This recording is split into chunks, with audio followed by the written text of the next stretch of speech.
E a negociação.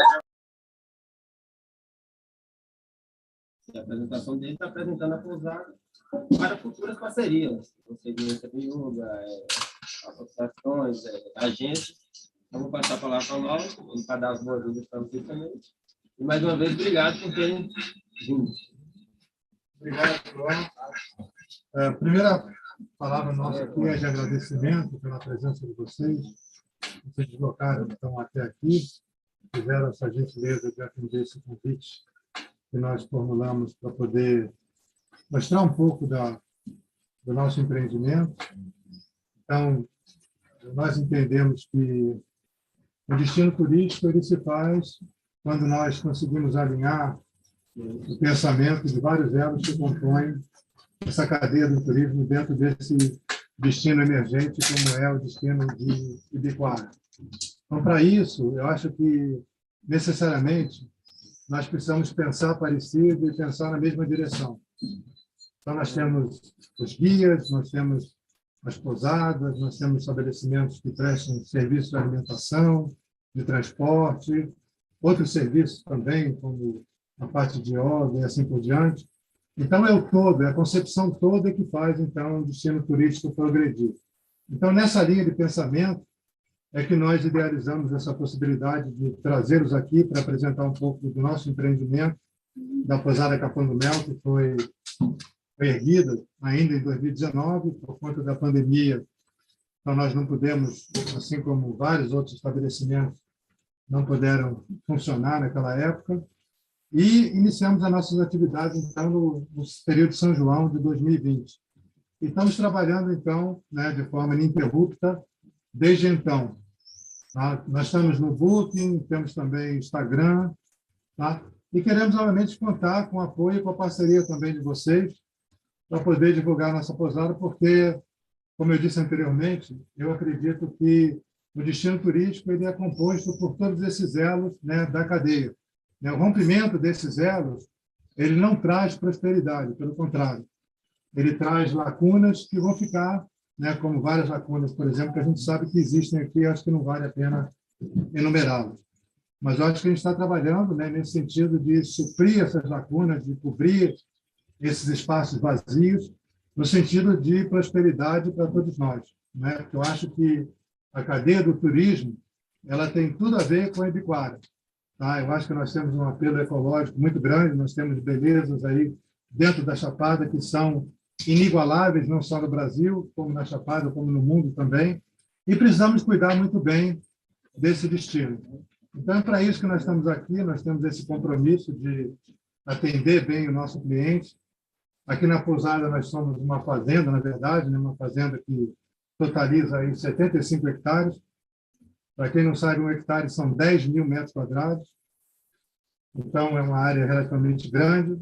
Mais de 80% dessa área é uma área coberta aqui por esse tipo de vegetação, que é uma vegetação de transição da Mata Atlântica para o Cerrado, né? Então, mais de 80% da área é constituída por essa cobertura vegetal. Nós temos também aqui noz macadâmia. Quem quiser fazer alguma atividade vivencial, né? Tem o baldezinho com as macadâmias, tem aquele abridor manual de macadâmia, pode ficar à vontade. Você mesmo abre a sua macadâmia, come a sua macadâmia, tem um pouco de banana também. Esse godó, pena que vocês acabaram teve esse ruído de comunicação, vamos dizer assim. Aí não deu certo essa questão de vocês terem participado do almoço, mas nós havíamos programado esse almoço com todo carinho para poder recebê-lo durante o almoço também, né? Porque a programação inicial era nós apresentarmos de manhã, visitarmos aqui o nosso lago lá embaixo, e tem uma nascente, né, que ela nasce mais ou menos uns 10 metros de onde ela cai no lago. Tudo bem, Jano? Seja bem-vindo. Pode assentar aí. E ela, então, a gente pega emprestado essa água, né, que nasceu a 10 metros de distância desse lago, um lago de 150 metros, que dá para se banhar. Tem um pouco aqui embaixo também o Rio dos Cristais, né, que dá para tomar banho, o hóspede que não quer sair daqui pode ficar aqui. Tem que ter agora, né, a novidade aqui, esse Lago Verde, né, que é bem próximo daqui, no sentido, você sai daqui do portal, em vez de dobrar à direita, para poder sair e voltar para o asfalto, você dobra à esquerda, né? E esse Lago Verde, então, é a novidade, vamos dizer assim, de destino aqui de Ibicoara, que é esse Lago Verde. Então, a gente tem todos esses atrativos próximos da gente, né? O nosso forte aqui é justamente essa questão de oferecer, né, um espaço amplo, né, com jardim, que a gente faz questão de cuidar muito bem, né? Esse amendoim forrageiro, ele fica mais bonito na época das chuvas, ele fica mais viçoso, né, porque vai estar na época da seca, a gente não molha ele, mas ele fixa o nitrogênio atmosférico, né, para poder florescer e se desenvolver. E temos 4 passos aqui, como a Lídia vai mostrar. Então, eu vou passar para a Lídia, que é a nossa gerente. Então, nós somos basicamente 3 pessoas aqui, fora o Gerivan, que cuida da parte do jardim. Temos mais 2 pessoas que cuidam da fazenda. O Cândido está aqui comigo desde o início, ele mora aqui do lado, tá? Então ele praticamente está aqui o tempo inteiro. Tá? E temos também um outro diarista, né, que é o Roberto, ele é professor aqui na Rede Pública Municipal, e ele também faz diária aqui também para cuidar do café. Então, nosso café da manhã ele é feito com o café que a gente produz aqui. O godó foi feito com a banana produzida aqui. As macadâmias também, as frutas, a gente tem muita fruta aqui. Esse suco de goiaba, que se a gente tiver depois, a gente serve para o pessoal, goiaba daqui, manga daqui. Aqui a gente tem todas as mangas, né, daquelas mangas antigas, espada, carlotinha, rosa, até as modernas também, a Tome, a Ada, tem todas essas mangas aqui na época da safra. A gente torra o café aqui, ó. Esse é um torrador de café, né? Um equipamento relativamente barato, você compra, você mesmo torra seu café, e o moedor, esse está aqui embaixo, tá? Para a gente poder, então, trazer um pouco mais de identidade própria para aquele turista que hospeda aqui, trazendo elementos, então, da nossa própria produção, já que aqui é uma fazenda, né? A gente tem condição também de ter a parte agrícola de produção, tá bom? O meu histórico, eu sou médico veterinário, zootecnista, tenho uma carreira acadêmica pregressa, eu falei até o pessoal antes. Eu trabalho de graça ainda para o Estado, estou ligado a um programa de pós-graduação, né, graças a Deus, com a nota lá em cima, tá? Não faz vergonha, né? Nós somos aqui da Bahia, do interior da UESB, tá? Nós não tem para ninguém aqui em termos de nota na CAPES, nem Norte, Nordeste, Centro-Oeste, algum no Sudeste, algum no Sul. Tá? É nosso programa de pós-graduação aqui em Tapetinga, né, no pós-graduação em zootecnia.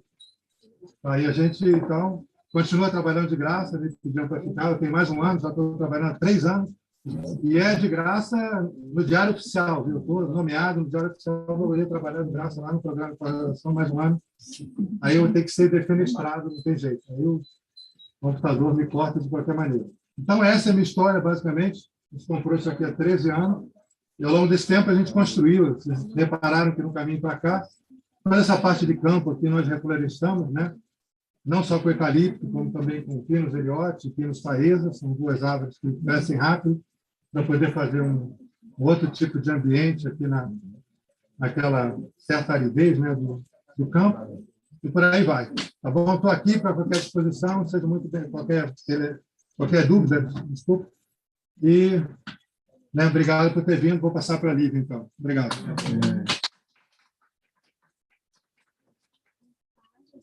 A senhora falou, sou gerente de pesquisa da Mel. Então, diante de algumas dificuldades que a gente viu em relação a contatos com alguns guias, a gente pensou em uma forma de estreitar esses laços com os guias aqui de Ibicoara.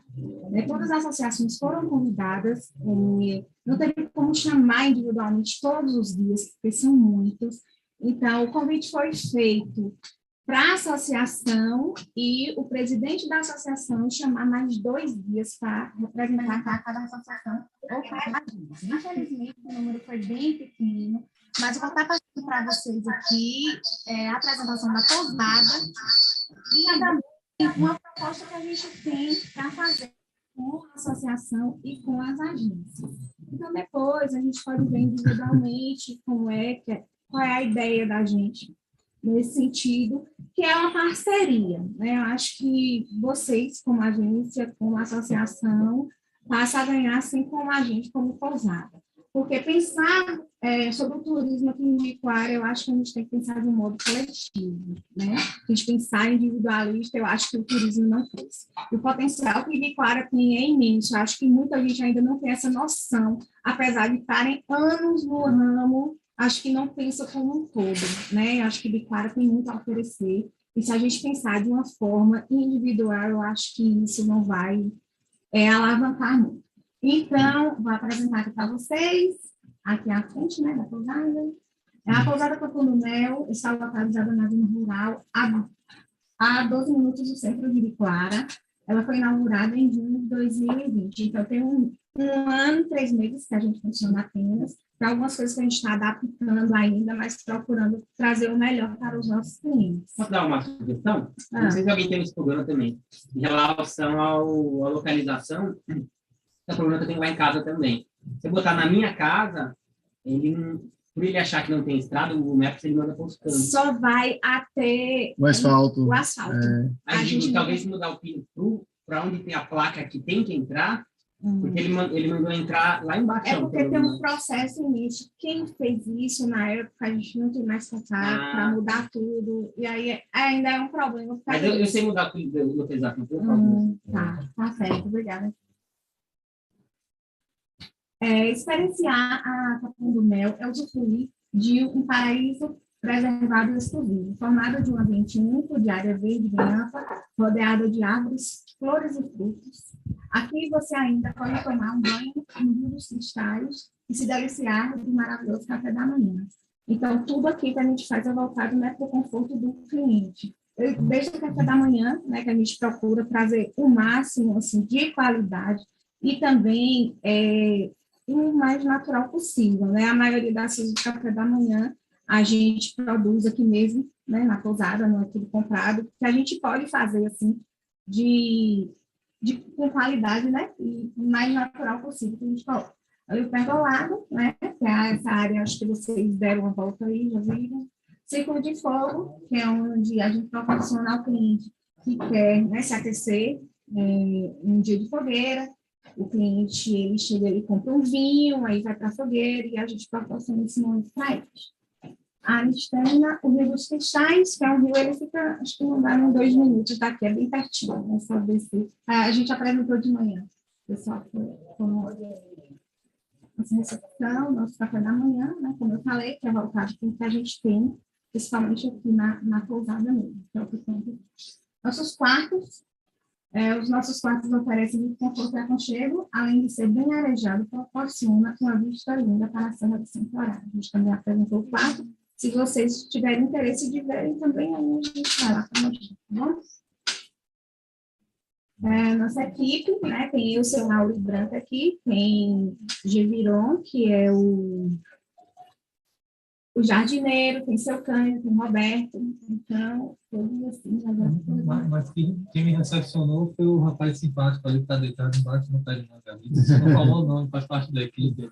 É Geviron, eu acho. É o jardineiro, é o que cuida do jardim. É Loki.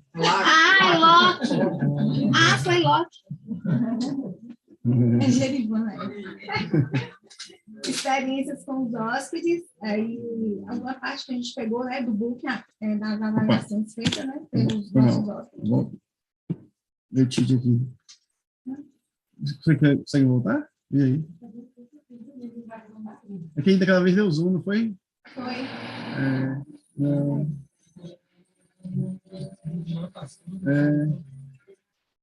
Aí para frente, Eu não estou conseguindo. aí voltou muito, peraí.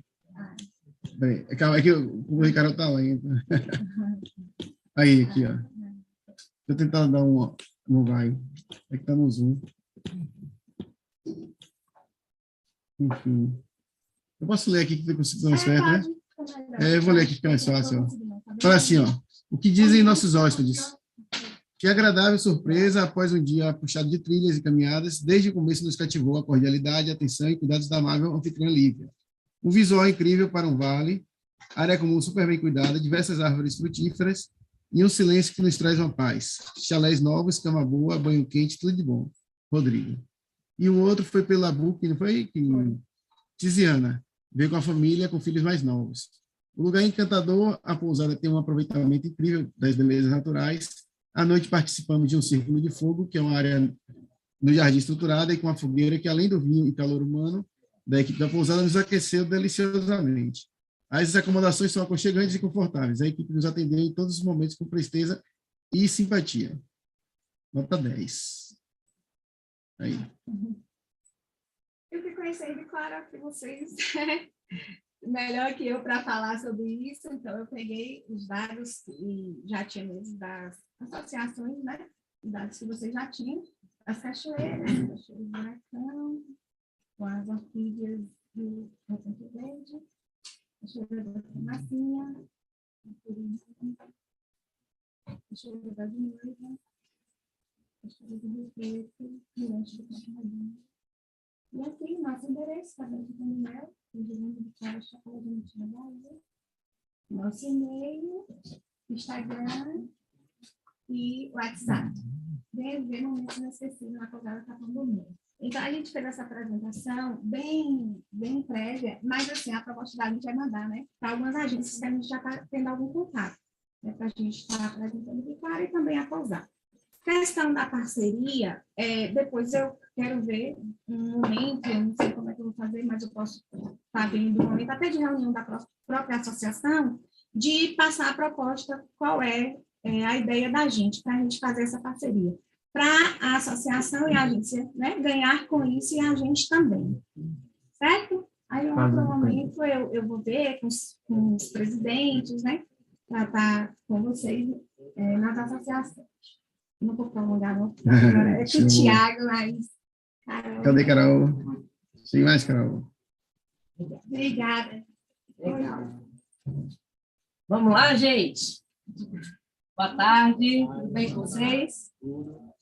Momento pós-almoço, está um pouquinho, né? Tem cafezinho, tem água, tem suco aqui, que Branca, né? Branca fez caprichado, para quem quiser, a qualquer momento. Antes da gente começar a apresentar tudo que, até onde chegamos, né? Eu queria saber de vocês. Uma pergunta que eu estou aqui curiosíssima, porque eu estou vendo essa sala cheia. E a minha pergunta para vocês é a seguinte: o que motivou vocês estarem aqui? Dedicarem o seu tempo, uma tarde aí que poderiam estar fazendo outras atividades. Por que vocês estão aqui? Conta aí para mim. E aí, Luquinhas? Pô, eu não vim não fui no encontro, aquele encontro presencial, no Buracão, mas então eu vim para entender melhor como funciona, na verdade, a criação do sistema de segurança. Então, não sei se o Marconi já chegou, mas vim para tentar pegar o máximo de informação também, perguntando o pessoal da vítima, para depois passar assim. Mas, conhecer o trabalho e depois transmitir, né? Muito bom. Bom propósito. O que mais? Me contem. Isso não tem a pressão, né? Eu também uma vontade e tal.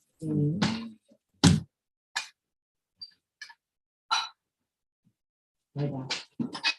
Além de representar a instituição e depois transmitir, alguém veio por algum outro motivo?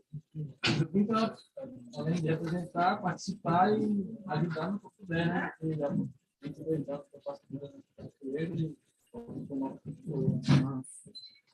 Gostei de ouvir isso. Contribuir também, né? Tem mais? Brisando, né? A gente pega um ponto que está brisando. Eu mesmo, eu queria mesmo o aprendizado, né? Porque sempre a gente já está aprendendo outras coisas novas e a gente trabalha nessa parte do meio ambiente, né? A gente também estamos querendo a segurança dos nossos clientes, sempre, né? A nossa e a dos nossos clientes, né? Legal. Como é seu nome? Jeremias. Legal, Jeremias já falou de segurança do meio ambiente, né? Vê que as coisas estão bem conectadas. Tudo bom? Amigo, chegou agora? Vou olhar para trás. Cristiano, você é condutor também, Cristiano? Opa, bem-vindo. Tem lugar aqui na frente, né? Chegou atrasado, vai sentar na frente. Venha, rapaz. Aqui, ó. 2 lugares especiais para vocês. Ei, Cristiano, me conte aí, o que te motivou a estar aqui hoje? Me conte. participar, né? Precisa e com a ajuda da associação pode vir. Eu tive a oportunidade hoje, tem um pouquinho umas horas de vaga disponível para eu voltar. Mas participar. Eu senti, né? Legal. É importante. Massa. Tem mais? Eu posso falar bem representando a Extensal. Eu acho que fui convidada para amanhã, na verdade, não necessariamente para a tarde. Que bom. Mas, assim, a palavra-chave, sem dúvida, para nós foi segurança. E entender essa gestão da segurança, poder participar, e, obviamente, Alguém mais? Legal. Vocês falaram coisas importantes, viu? Representar, transmitir informação depois, contribuir, participar, né? Isso tudo é importante para esse processo, viu, gente? Talvez, Thiago, fosse o caso de apresentar, dar um resumão. Eu tenho no cronograma. Você vai passando para mim? Eu tenho esse negócio.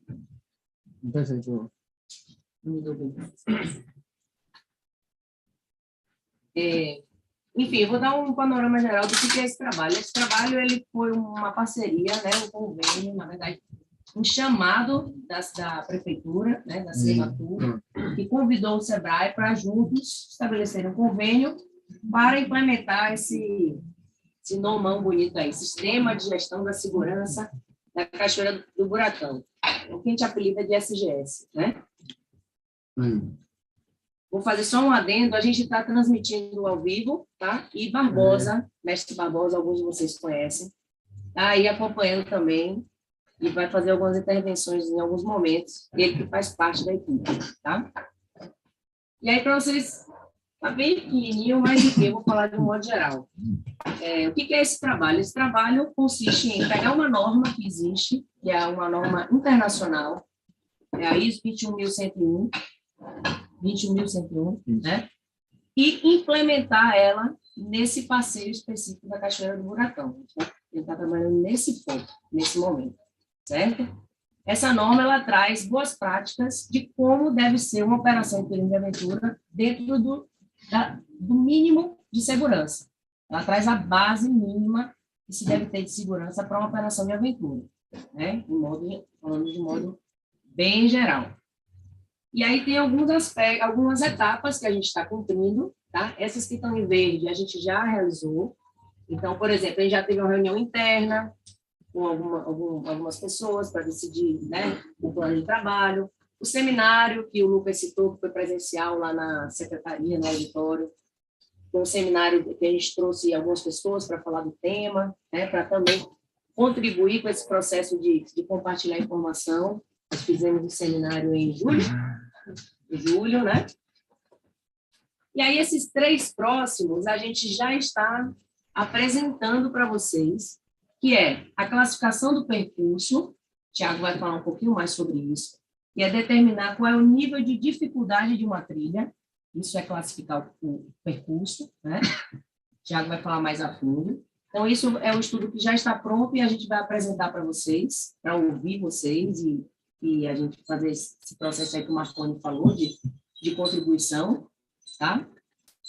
Aí tem o mapeamento dos perigos e riscos, esse é como se fosse o coração do sistema, é saber quais são os riscos que envolvem aquela atividade. O primeiro passo é esse, né? A partir de analisar isso, você começa a pensar em melhorias. Então, esse estudo de mapeamento a gente também já fez, na verdade, não fomos só nós que fizemos, foi um grupo de pessoas, né? O Fábio participou, o pessoal da Sematur, o pessoal do parque, esteve junto, alguns condutores também foram. A gente foi lá em campo, mapeando, medindo, registrando, né? E depois todo esse trabalho de campo vai para um estudo mesmo, uma planilha, onde a gente classifica esses riscos. Eu vou mostrar para vocês também isso, tá? E é como se fosse um retrato do que existe de perigos nessa atividade, tá? E o estudo de capacidade de carga ambiental, que nós vamos apresentar hoje também, e Vi, que é a responsável, Vitória, ela é responsável por esse estudo especificamente, né?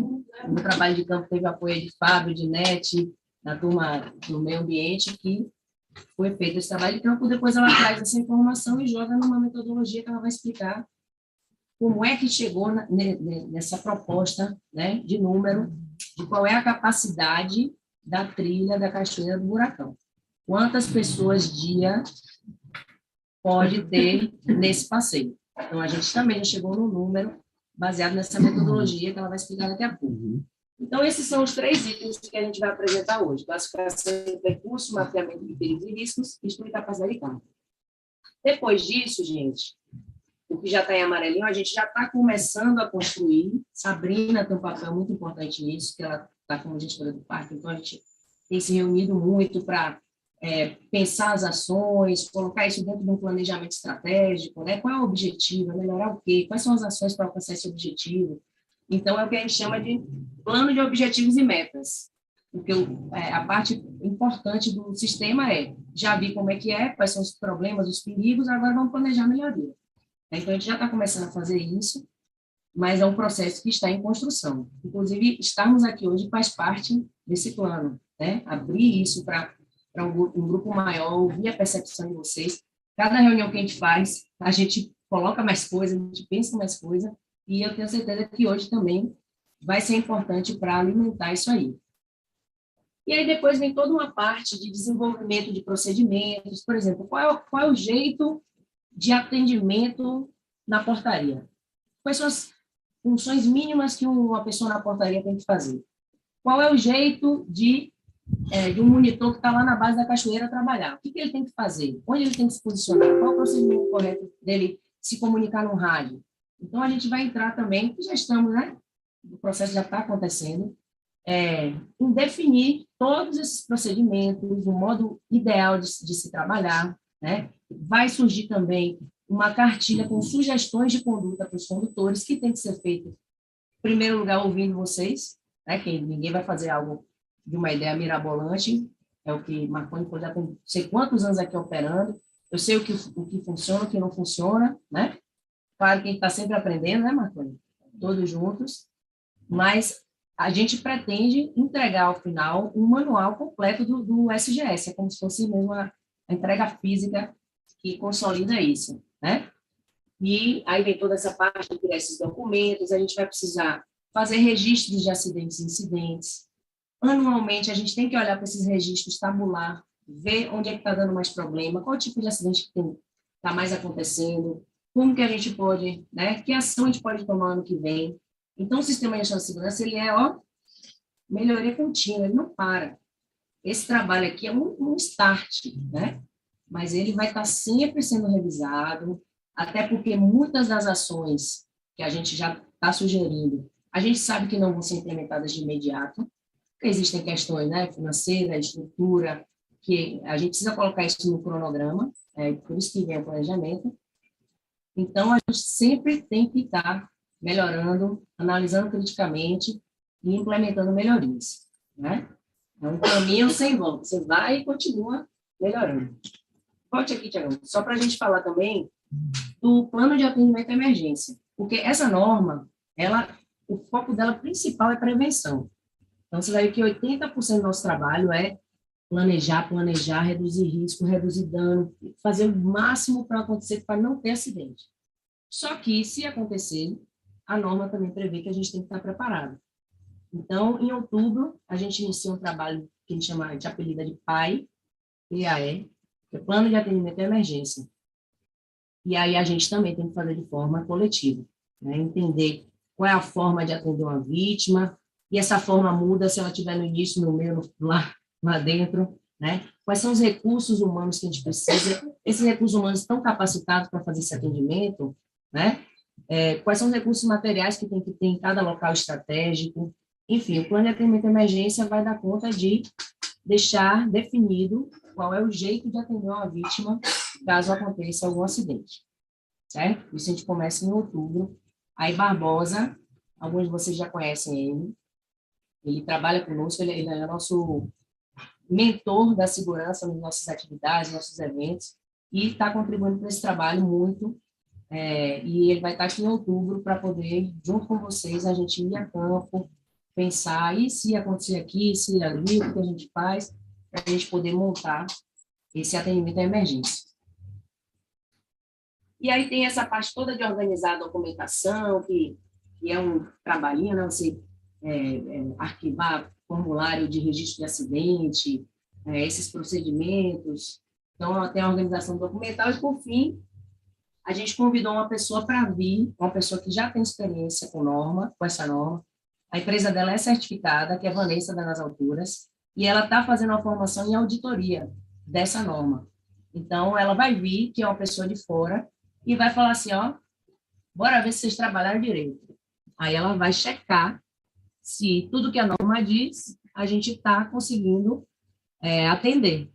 É o que a gente chama de auditoria interna. Geralmente tem que ser feito por alguém que não participou do processo, né, de construção, que tem um olhar mais crítico.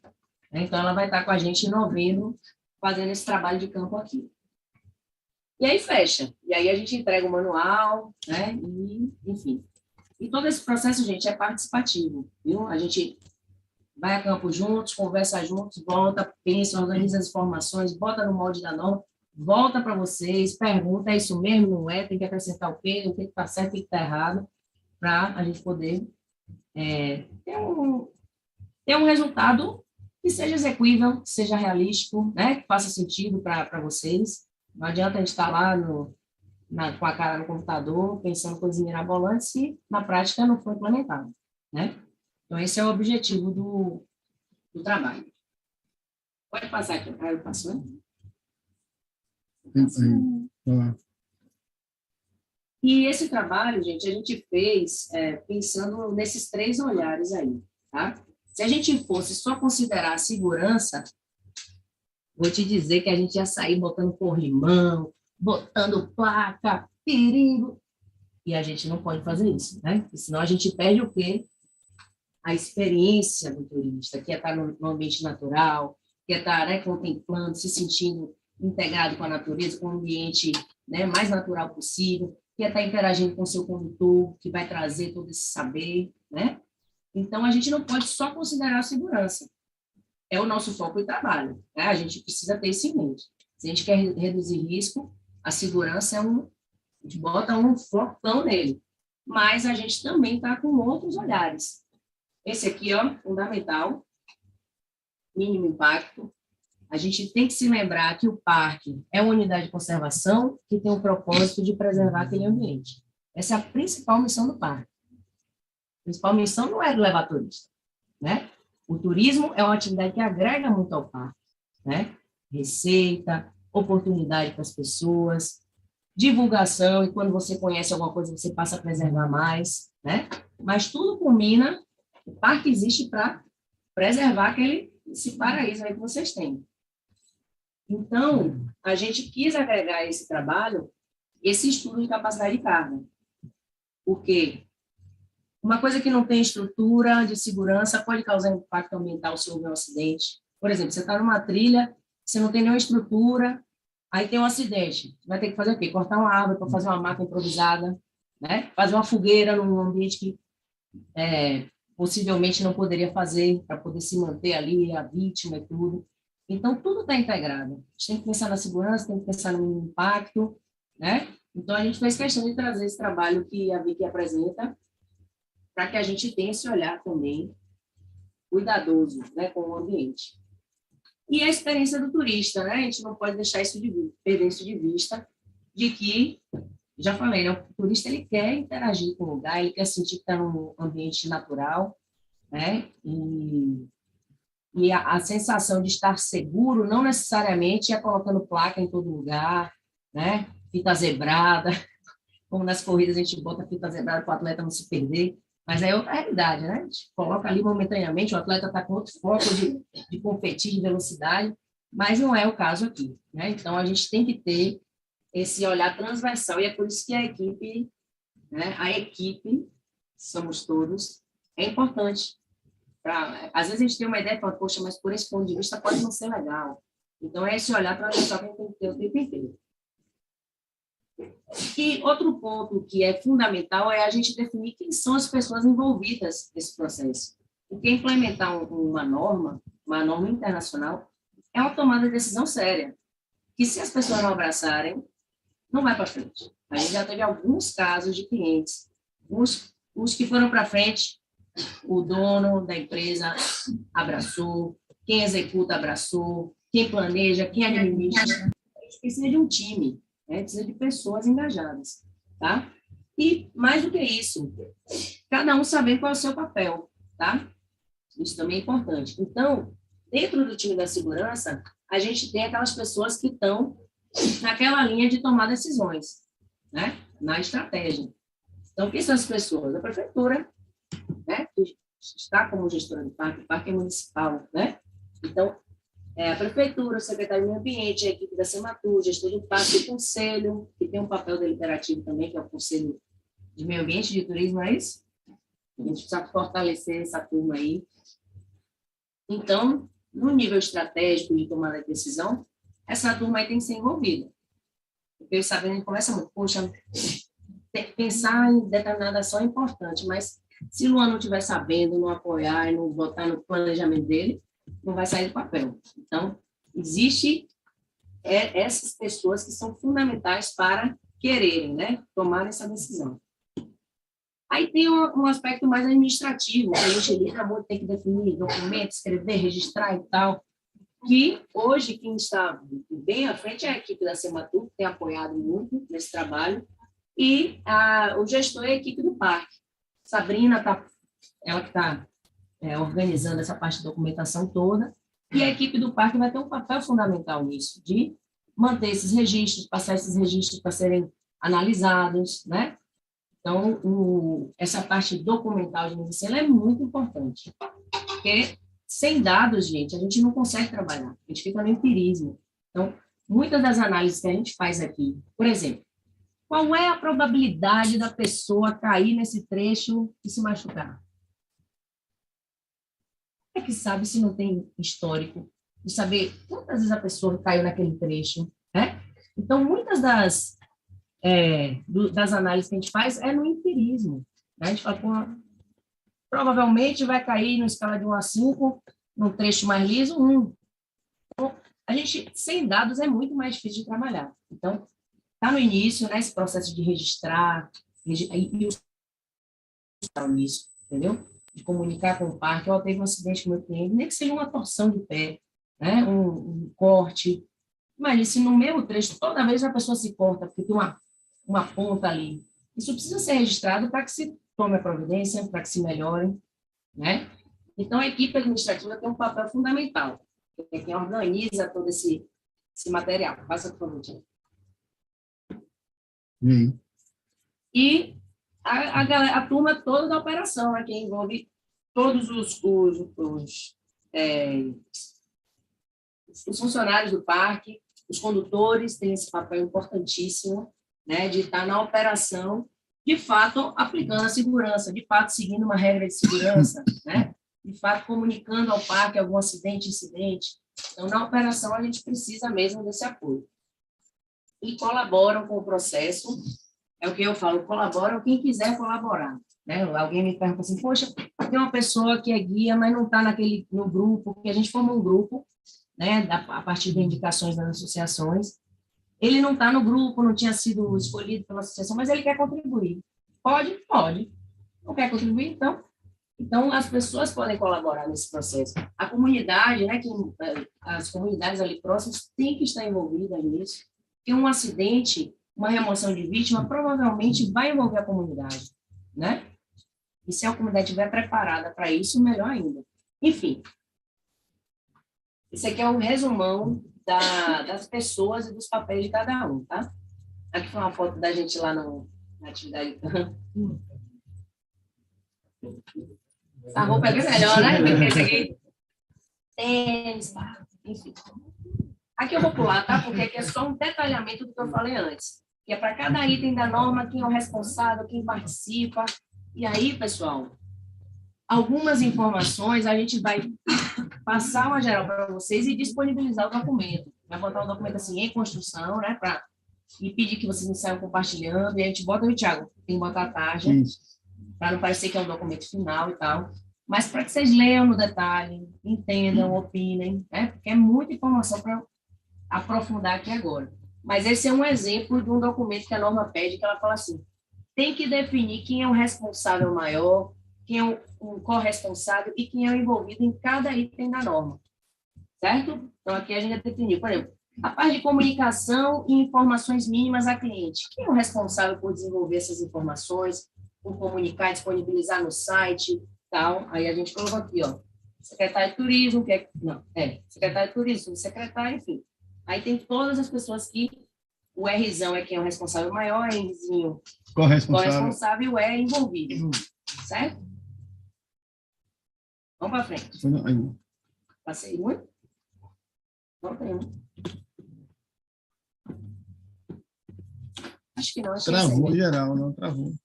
Aí, ó. Deu tilt, peraí. O que aconteceu aqui? E aí, entrando agora para a gente entender... Não, fechou a apresentação. Para a gente Deixa eu entender... reabrir.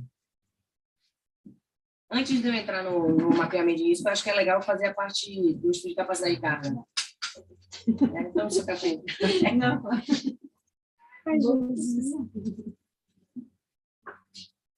Pronto. Apareceu. Então, vamos fazer nessa ordem. Vi que vai apresentar o estudo de capacidade de carga ambiental. Antes disso, Carol, não quer que eu passe logo a classificação de percurso, não? Porque isso norteou isso aí, né? Foi a base... Sim. Então, pronto. É. Então, classificação de percurso, Isso. capacidade de carga, e a gente entra no diagnóstico do risco. Sim. Deixa eu vir para cá. Essa classificação de percurso, pessoal, a gente faz baseado numa outra norma, que é uma norma de caminhada, classificação de percurso. Essa norma ela traz alguns critérios que você avalia se dá, pontua mesmo, e aí ela te dá esse resultado do nível de dificuldade dessa trilha. E os itens avaliados são 5, né? Ou 4? 4. 4 itens. Pode olhar na minha apresentação que eu já mostro o resultado. É só que fechou, A tem que minha fechou? reabrir.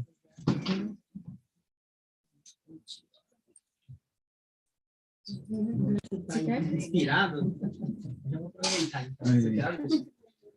Apareceu aí, né? Apareceu. Tá. Pode ir falando aí. Bom, gente, é o seguinte, ó. Sugestão. Vocês podem interromper a qualquer momento para opinar, certo? Ou, se preferirem, no final, dar sua opinião, certo? Pode registrar no papelzinho. Eu vou querer ouvir todo mundo. E aí, meu filho? Tá pronto já. Tá pronto? Chave duro. Então, você não vai... Já falei um pouquinho que é baseado na norma. Mostra os 4 critérios. Bom, pessoal, né? boa tarde. Aqui não me conhece, sou Thiago Valoar, sou consultor também do Sebrae. Cheguei a atuar no CB54, que é o Comitê Brasileiro de Turismo, né, que desenvolve as normas brasileiras na área de turismo. E, no caso do Buracão, esse estudo é para a trilha da Cachoeira do Buracão, até lá embaixo. E, como o Carol comentou, a gente está trabalhando com a norma 21101, que é a norma do Sistema de Gestão da Segurança, que, por sua vez, reúne outras normas. A 21103, que é de informações para os participantes, a 15285, que virou 21102, que é de competências técnicas do condutor, né, competências mínimas. E aí, no caso aqui da caminhada, que precisa, né, classificar a trilha, tem outras 2 normas, que é a 15505, parte 1 e a parte 2. A parte 2 fala exatamente da classificação de percursos, e, por sua vez, traz 4 critérios para serem avaliados. Por que essa norma existe, gente? Porque era muito difícil de você falar o nível de dificuldade de uma trilha. Cada um tem uma forma de falar, né? Leve, mas o que é leve para você? Né? É pesado, é difícil. Então, surgiu essa necessidade de tornar mais criterioso, né? Mais objetivo essa classificação e tornar universal essa classificação, né? Padronizar, né? Então, assim, o primeiro critério é a severidade do meio, que se refere aos perigos e outras dificuldades decorrentes do meio natural, como temperatura, pluviosidade, risco de queda, facilidade de resgate, entre outros. O outro critério é a orientação do percurso, que tem relação com o grau de dificuldade de se orientar, presença de sinalização, trilhas bem marcadas, pontos de referência e assim por diante. O terceiro critério são relacionados ao condições do terreno, piso, né, areia, pedra, lama, terra, muito galho, Então, depende muito do trecho em si, se tem muito obstáculo ou não, se tem pedra solta ou não. E o quarto critério tem a ver com o esforço físico, que aí são esses 4 critérios que balizam a norma, a classificação do percurso. Um parênteses rápido é que na outra norma, 15.505, parte 1, que a gente fala aqui, ó, a questão da caminhada em si, os requisitos do produto. Está passando aí? Isso aqui, ó. O que acontece? Essa norma, ela traz um requisito que eu vou apresentar a vocês lá embaixo, do que deve ser uma trilha autoguiada ou não. Os parâmetros mínimos, né? Para ela ser, aliás, máximos, né? Que a partir dali ela precisa ser conduzida por um condutor. Então, no caso do buracão, a gente fez a classificação que vai ali do estacionamento até lá embaixo na gameleira, já perto de entrar na água. Aí da água ali é outro tipo de norma, porque já envolve a parte aquática, certo? No caso aqui da Cachoeira do Buracão, foram 5.700 metros e de volta, sendo 2.850 para ir, com cerca de 2.710 metros em trilhas e os 140 metros daquele cânion que desce ali do Recanto Verde até o Poço da Gameleira. Total de desnível negativo 143 e positivo 143, que é o retorno. E aí vem algumas referências geográficas e a classificação. No caso, essa severidade do meio, como é que funcionou? A gente dividiu o percurso em 4 trechos. Tem um trecho amarelo, que é do estacionamento até o buracãozinho, que é mais plano. Depois do buracãozinho, passando pelo mirante, até ali a primeira escada, é o vermelho ali. Depois vem o trecho verde, que já é aquela descida lá para o Recanto Verde, e lá embaixo, o azulzinho é o cânion. Então, com base nisso, a gente conseguiu identificar as ocorrências dos fatores críticos em cada trecho. Então, por exemplo, aqui tem o trecho 1, 2, 3 e o 4, que no caso também tem ali a natação escalaminhada, porque no caso de ter um acesso de um cliente que não queira ir pela água, a gente classificou também aquele acesso pelo cânion, certo? Escalaminhando, na verdade. Então, assim, o primeiro fator, aliás, exposição a desprendimentos espontâneos de pedras. No trecho 1 não tem, é tranquilo, tudo plano. Já no trecho 2 tem, no 3 também. Então, isso significa que no percurso esse é um item que foi avaliado que existe. Então, toda vez que estiver em algum trecho, ele se reflete no percurso. Então, já foi o primeiro item identificado. Percurso, você fala, é o todo, né? O todo. Outro item foi a exposição a desprendimento de pedras provocadas pelo próprio grupo. O motorista está passando, sem querer, pegou e empurrou a pedra, ela caiu na cabeça de outra pessoa, caiu lá embaixo. Enfim. Existe também, no caso do trecho 2. Já lá no cânion não tem esse problema, né? Mas tem, por exemplo, de desprendimento espontâneo. Pode ser que a natureza deu um terremoto, deu uma super chuva, balançou tudo, encharcou o solo, desprendeu a pedra. Isso é possível. Aí, terceiro fator, eventualidade de queda no vazio, por um declive acentuado. Com exceção do trecho inicial, todos os demais têm. Que é a pessoa certo? Cair no vazio. Isso. Inclusive ali no acesso do cânion, lá pela Pinguela, pela escalaminhada também. Existência de passagem onde é necessário usar as mãos. Né? Já caiu, né? Só que aí assim, eu escorreguei quando eu vi que ele estava na frente, eu joguei. É melhor. Deus é mais. Então, também a gente avaliou se existem passagens onde o turista, a pessoa, precisa usar as mãos para poder se segurar. Então, também identificou esse fator. Já são 4 fatores. Exposição a trechos permanentemente escorregadios, pedregosos ou alagados. Todos eles são assim, com essas características. Exposição a trechos também devido às chuvas, durante o percurso, a mesma coisa. Travessia de rios ou com outros corpos d'água. A gente só identificou no trecho 3 e no trecho 4, mas para o percurso não se aplica. Por outro lado, alta probabilidade de chuvas intensas, a gente não identifica. Aqui a maior parte do tempo é mais tranquilo, com exceção daquelas chuvas torrenciais de verão, que aí é uma situação mais esporádica. Né? Alta probabilidade que a temperatura caia abaixo de 0 graus, e também não é aqui no caso da Bahia, isso não se aplica. Acho que a mínima que chegou aqui na região foi 5 graus em Piatã, então não é o caso.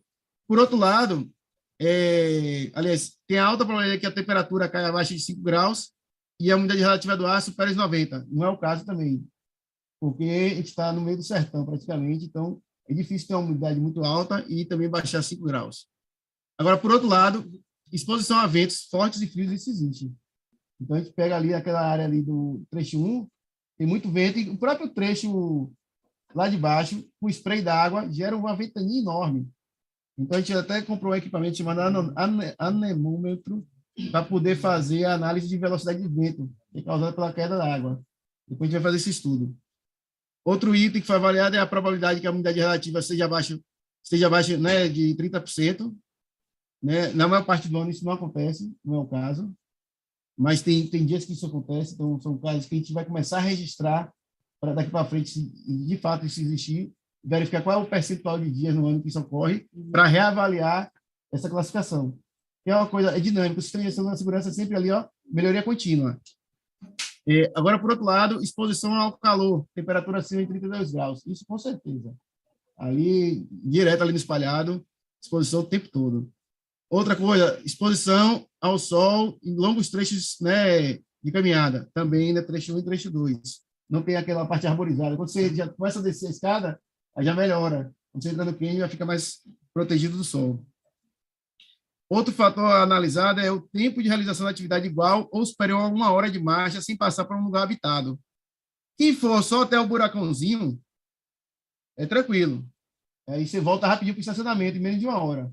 Mas quem for lá para a Orquídea, para o Recanto Verde, até lá para baixo, aí já tem um tempo maior de 1 hora de retorno. Então, esse fator foi avaliado também. E no caso do tempo de realização da atividade igual ou superior a 3 horas, a mesma coisa que foi avaliada. Quem for até a Orquídea é tranquilo, é mais plana, de boa, vai e vem. Mas quem for até lá embaixo do buracão, já pode passar um pouco mais desse tempo, porque pode ser uma pessoa mais idosa, mais sedentária, então vai levar um tempo de retorno maior do que o previsto. E aí vem outro fator, que é a diferença entre o tempo necessário para completar o percurso e a quantidade de horas restantes de luz natural ao fim do dia. Só fazer um parênteses, Thiago. Essa classificação ela foi feita nesse momento com essas situações. Você vê esse item de contato.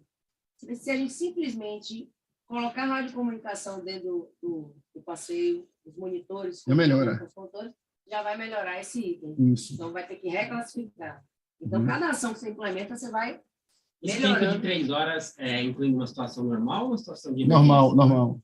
3 horas? Por isso que ele tem 2 critérios, 2 fatores, a trilha de 1 hora e outra de 3. Eu não tenho experiência, mas achei 3 horas bastante uma condição normal. 3 horas ida? 3 horas e volta. Não, só volta, né? Só volta. É de você poder sair daquele atrativo e chegar num local habitado, né? Oi? No estacionamento, que é o caso lá, isso. Entendeu?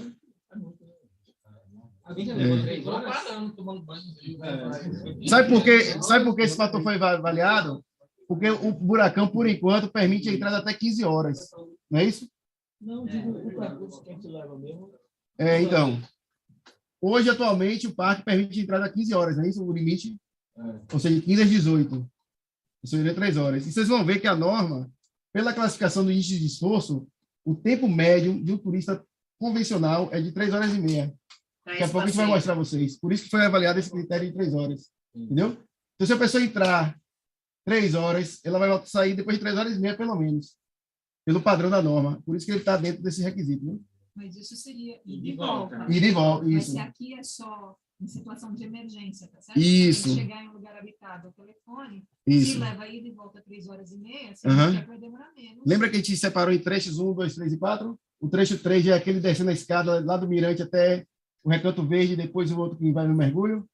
Então, quando a pessoa já chega ali, já levou quase 1 hora e pouca. Mais 1 hora e pouca para voltar.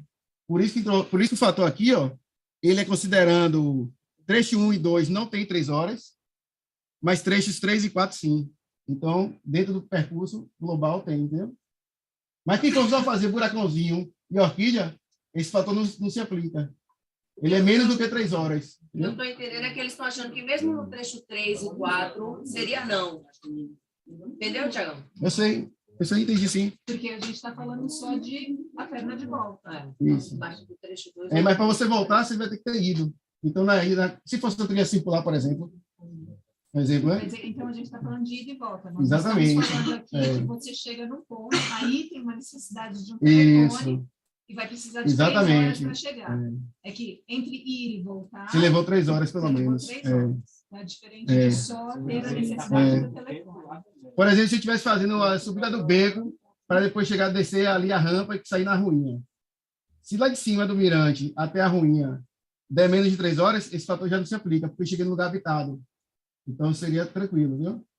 Mas aí, por exemplo, se eu for até o beco, no mirante, se eu tiver que voltar para Guiné, aí vou ultrapassar as 3 horas, aí vou ter que aplicar esse fator. Mas na ruinha tem gente, então tem comunicação, enfim, dá para considerar. É um exemplo só. Outro fator que foi justamente a falta, é o tempo necessário para completar o percurso e a quantidade de luz natural. Quem for até o buracãozinho, de boa, né? Mas depois que for até a Orquídea, que entrou, sei lá, 4 horas no parque. Por isso que a gente vai ter que rever em breve esse horário de entrada também, que é um fator crucial para poder avaliar a segurança. E quem for lá no trecho 3 e trecho 4, a mesma coisa. Então, esse fator foi considerado. Depois tem o quê? Eventual diminuição de visibilidade por fenômenos atmosféricos, tipo neblina, no meu caso. Trajeto por vegetação densa ou terreno irregular, que possa dificultar a orientação. Isso aqui se aplica no caso do trecho 3, que é aquela descida lá do Recanto Verde até a Gameleira, ali é bem irregular. E região sem trechos, né, com acesso à água potável. Que, nos casos, apesar de ter muita água, a gente considerou que nenhuma delas é potável, porque tem comunidades em torno. Então, a gente não tem uma nascente que se pode beber direto, viu? Pelo menos a gente não conhece. E, lá até o buracão, né?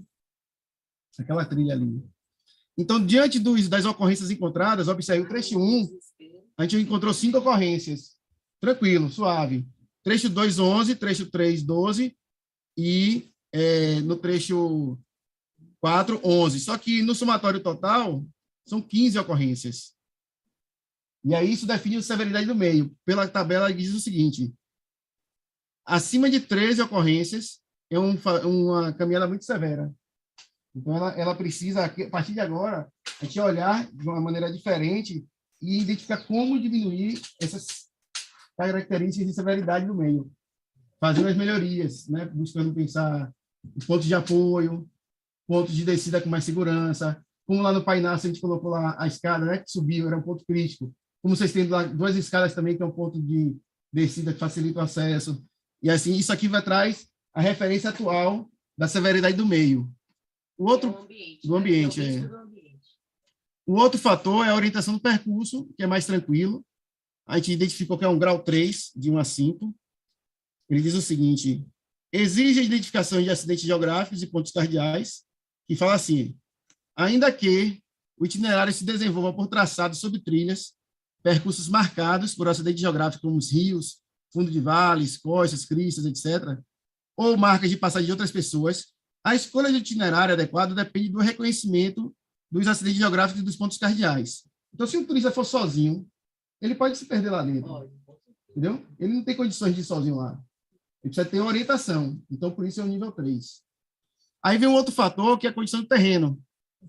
Oi.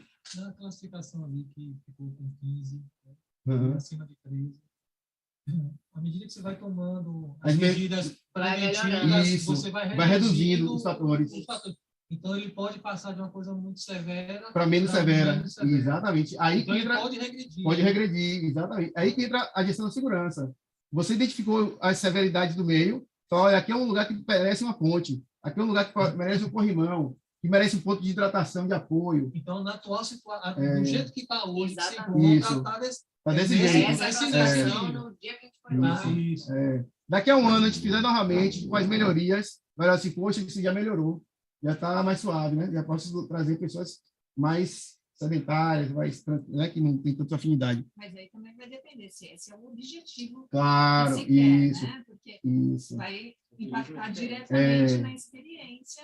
Exatamente. Comentei, né? Que são decisões que têm que ser tomadas de forma transversal, com vários olhares. Que é que nem, por exemplo, o Cataratas do Iguaçu. Que tem um elevador, exatamente, entendeu? Tem uma estrutura, você vai no shopping, de repente tem a catarata lá. Que não é o foco de botar um elevador lá no buracão.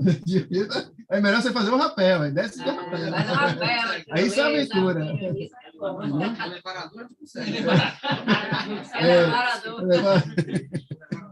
Porque também, a decisão vai ter que ser tomada também não só com base nessa análise, mas também esses são riscos, mas o que está acontecendo, como você disse, a probabilidade.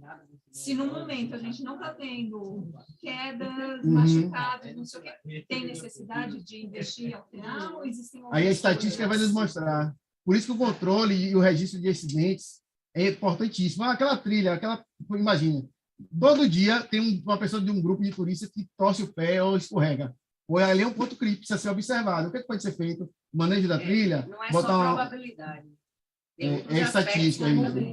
A visita em loco lá nos mostrou, apesar de nunca ter havido, risco iminente de pedra cair na cabeça das pessoas. Em todos os lugares você olha, inclusive uma das sugestões de Barbosa é que, de todos nós, é fazer o estudo geofísico, que não está contemplado nesse trabalho, mas tem que ser feito urgente, né?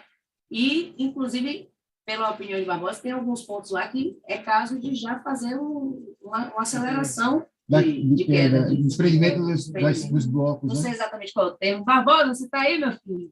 Parece eleite, é o que ele dá um oi. Aquela pedra mesmo para chegar ali no recanto dele. Estou presente. Não tocar nela. Tipo assim, porque Olha, eu passo correndo. E aquela laje, quando você entra ali, a trilha vai por baixo dessa laje, né? Agora, Thiagão, por mais que você tome algumas medidas para poder diminuir esse nível de severidade, tem algumas coisas que estão impostas lá, naturais, que por si só já vai chegar no nível onde também, por exemplo, a escada é um limitador que não vai qualquer pessoa já é um limitador para alguém. Então, você vai conseguir reduzir o nível ali até o nível, né? A partir dali você não consegue mais, exatamente. Então, é por isso que eu digo que a análise tem que olhar vários aspectos. O exemplo da escada, ela dá acessibilidade, mas não para todos.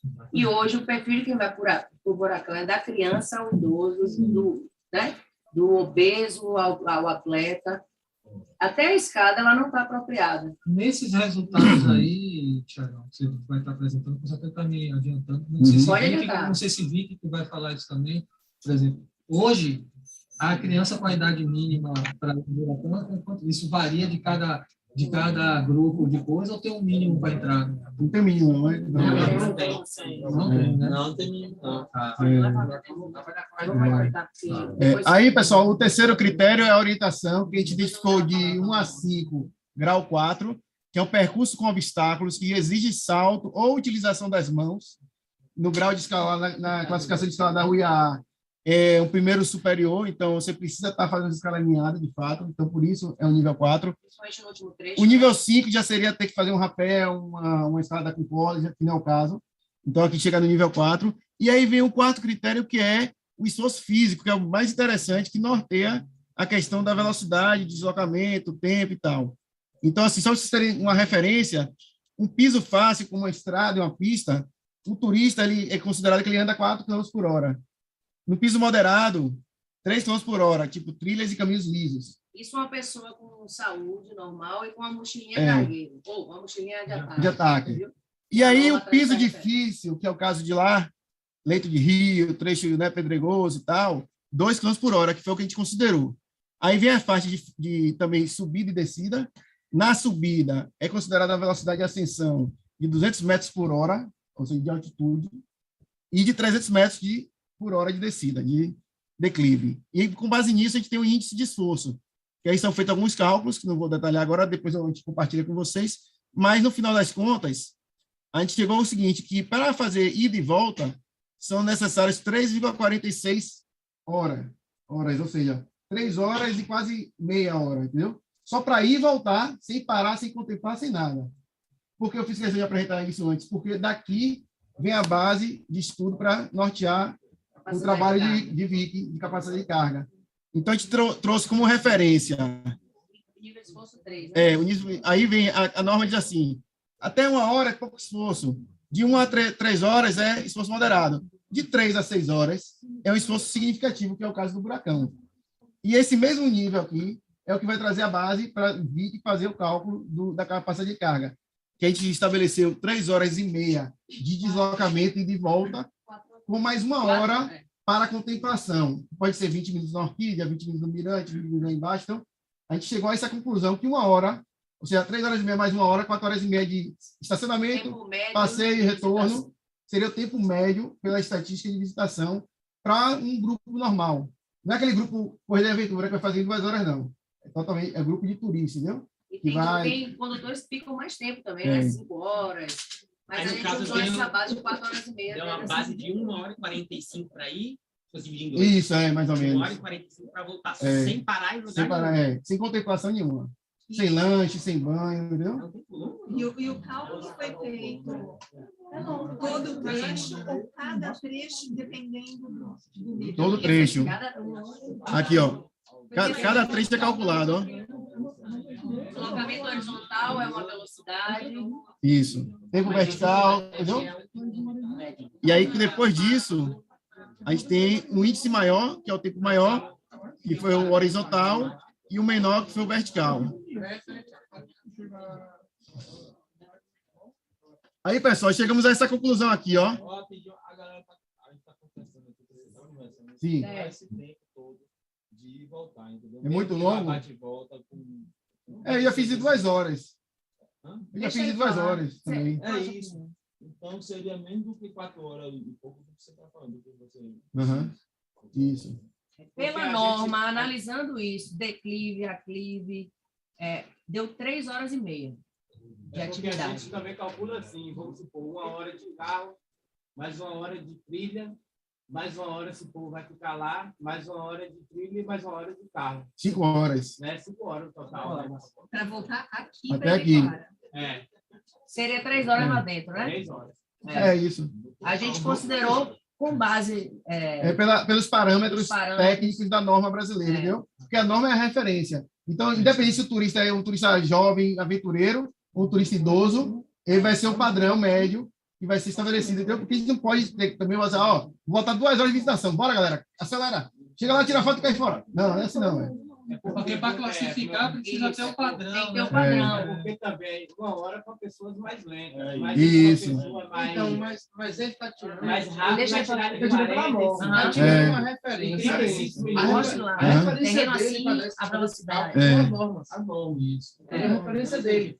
Isso aqui, gente, não quer dizer que a partir de agora você tem que fazer 4 horas e meia ou em 3, não. Aí foi o parâmetro que a gente usou, baseado na norma, para poder chegar na informação. Tem que ter Tem que ter cuidado para você não sair daqui. Pô, disseram agora que eu tenho que fazer 4 horas. Não, se você quiser fazer em 1 hora e meia, pode fazer, velho. Se quiser ficar 8 horas. isso é milagre. Se quiser ficar 9 horas também, pode ficar. Não, não pode que o parque fecha. É de 8 às 17. Tá de boa, viu? Vocês entenderam, gente? Tem um tempo mínimo para a gente saber qual é o último horário que a gente pode entrar lá. Isso é importante. É. Isso vai ter que ajustar. Essa regra, saber Exatamente, viu? Até para explicar para o turista a norma, né? Isso. Do parque é essa aqui. É. Dá para a pessoa ficar ciente. E não foi inventada a coisa, Não foi entendeu? inventado. Foi identificado pelos Alguém está falando parâmetros. isso porque ele quer. Não, é a norma do parque, é essa aqui. Não, no caso aqui é o seguinte, a norma brasileira É do que traz a brasileiro. referência para o parque municipal, entendeu? Mas para resumir, para dizer por isso, não sei o que é a norma do parque. No final das contas, a norma... Não, mas se torcer como norma brasileira, dá mais peso, né? É a norma nacional. Porque lá no Rio de Janeiro eu ando em todas as horas. Geralmente, não é todo mundo, mas geralmente são pessoas conscientes que já sabem que não dá de observação. Sim. Entendeu? Quando se fala essa norma do parque, é porque está seguindo as normas de observação. Gente, só para lembrar, o cálculo da norma deu 3 horas e meia, tá? Certo? Para o estudo de capacidade de carga, a gente está considerando 4 horas e meia de permanência, porque a gente botou 1 horinha a mais para a pessoa parar na Orquiga, Mirante, lanchar, certo? E, reforçando isso, não quer dizer que vocês têm que trabalhar 4 horas e meia. Foi a referência para a gente fazer a classificação. Mas também, porque, às vezes, o turista, eles queixam, né? Porque esse tempo todo. Então, Às vezes a gente quer ir lá tem fazer a uma documentação, vida. não tá aqui. É isso aqui que é permitido do parque. E aí, pessoal, tem uma boa notícia, que eu acho que é boa notícia, que eu acho sempre um lado positivo, que a norma brasileira de classificação de percurso tem a referência à parte 1, que é a de caminhada, que diz o seguinte: só podem ser oferecidos produtos autoguiados, desde que sejam classificados em relação à parte 2, que é essa que a gente classificou, limitando aos seguintes critérios: na severidade do meio, no máximo nível 2, orientação nível 1, grau técnico de percurso nível 3 e esforço físico nível 2. E olha o que a gente encontrou aqui, ó. Vou mostrar aqui a vocês, ó. 5, 3, 4, 5343. Resumindo, é uma trilha que E tem que ter o obrigatoriamente ela condutor tem que ter um acompanhando, entendeu? Ou seja, vocês precisam estar sempre Estão no caminho acompanhando a turma lá, porque é um lugar, não é shopping center, não é passarela, entendeu? Não é rua urbana. É lugar de aventura, velho. Vai ser ótimo. Importantíssimo, pô. Não, você já tem, né? É bom da hora pra gente. É, porque isso é referência de segurança, pô. Entendeu? Aí você pode até pra portaria lá, ó. Mas vai ter. A ideia é botar um painel lá explicando, entendeu? Lá na portaria. A ideia é ter um painel explicando tudo isso, viu? Fica massa. O Pati também, a gente classificou algumas trilhas lá, todas deram para ser guiadas. Uma pena. Agora, a pergunta é só por ser um parque fechado com uma portaria ou, por exemplo, a Fumacinha? Não, Fumacinha está no Parque Nacional. Então, mas é isso que eu estou falando. O Pati também está no Parque Sim. Nacional. Vocês fizeram um estudo lá. Mas só que esse estudo está com esse nível, ele está avaliando ainda. É diferente, né? É isso que eu estou perguntando. Se é só simplesmente algo que tem uma portaria fechada. A metodologia é a mesma. É a mesma, só que, isso. Só que São instituições diferentes, né? Isso. Tiago, oi. Tiago, só uma dúvida em relação ao travamento de rocha. Sim. Existe assim, probabilidade assim, de dias estar mais propício a isso acontecer ou não? Sim. Sim. Tem dias, por exemplo, com dias com muita chuva, que você aumenta a pressão no terreno. Como? Dias com muita chuva, se aumenta o terreno, fica encharcado, ou seja, se aumenta a densidade, ou seja, o peso do solo, ele é amplificado, né? Possíveis terremotos. Não só de rocha, como de árvore. De árvores também. De árvores, situações de galhos cair. Agora mesmo, estamos entrando no período, estamos no período agora para a árvore mesmo. Sim. Essa ventania, né? Ô, Tiago. Oi. Por exemplo, noites muito frias, com dias muito quentes, pode favorecer esse engarramento de uma rocha? Não creio, não. Acho que não.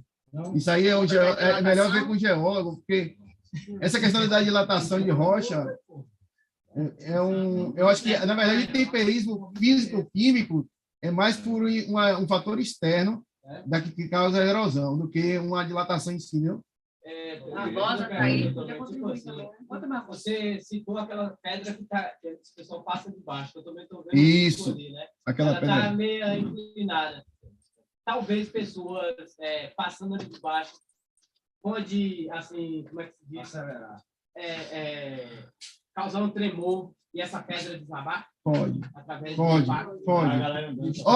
Tem uns 10 anos atrás, eu também sou espeleólogo, né, da SBR, e lá na região de Morro de Chapéu, na Gruta dos Brejões, teve um desprendimento de placa daquele pórtico lá, caiu mais de 100 metros de altura. Só que tinha pouca visitação, não pegou nada, não teve nenhum problema. Mas não só as pessoas pisando, né, mas um terremoto pode ocorrer, por exemplo, efeito colateral de alguma mineradora, de alguma explosão, entendeu? Sim. A Margosa está tendo vários... Tem propagação de som também, Tiago. Então, existe uma propagação de ondas sonoras, subsonoras, que a gente não ouve, que ela vai vibrando e pode gerar isso, né? Por exemplo, indo para o esbarrancado, pé de serra, lá na volta da serra, não sei se você, uns 4 anos atrás, teve uma queda de um barranco. Você olha assim, uma rasga assim, ó, na natureza, enorme. E depois de Guiné, indo para Palmeiras. Foi isso que eu falei para as Não consigo. né? Tipo assim, para evitar fazer um carreiro por fora, enquanto resolve um problema dessa pedra, que está um risco. Né? O carreiro por fora seria ideal ali. Abrir, né? Mais distante. Mas mesmo assim, se aquela pedra não vai cair, ela vai bater justamente no mesmo percurso. Mas evita bastante. Aí fica no local. Não tem como adiantar aquela pedra, não? Então. Ô, Tiago, eu vou fazer um pedido, ó. Eu vou botar a Barbosa na linha. Alô, Barbosa. Dá uma oi para... Vai, Barbosa, apareça aí. Estou aqui. Estamos te ouvindo. Ok. É isso mesmo, essa discussão é exatamente... a gente depende de uma análise geológica para realmente definir, né, que tipo de conduta deve ser dada a essas áreas que estão fragilizadas. nós temos muitas áreas fragilizadas e a fragilidade se deve exatamente ao tipo de rocha, né, que compõe toda aquela estrutura ali, né? Então, ela já está cansada, né, já sofreu vários impactos ao longo de muitos anos, né? A ação do homem no local é hoje o impacto que pode ser o derradeiro, né? Então, qualquer ação do homem, até a varrição, pode afetar, né, as estruturas que já estão comprometidas, certo? Porque a varrição ela está pegando aquela deposição de material finamente dividido, né, e está jogando em algum lugar, né? Desse algum lugar, ele vai ser deslocado, por exemplo, pela chuva. E com a água, a infiltração desse material numa fenda, ela pode ampliar essa fenda e assim por diante, né? Então, realmente existem áreas que, por nossa observação e a consulta com alguns geólogos, né, feita de longe, a recomendação é que se acelere o desplacamento, né? Que se faça uma ação removendo essas pedras ou criando um escoramento, né? Isolando, escorando, depende muito do tipo de degradação que cada área está apresentando, certo?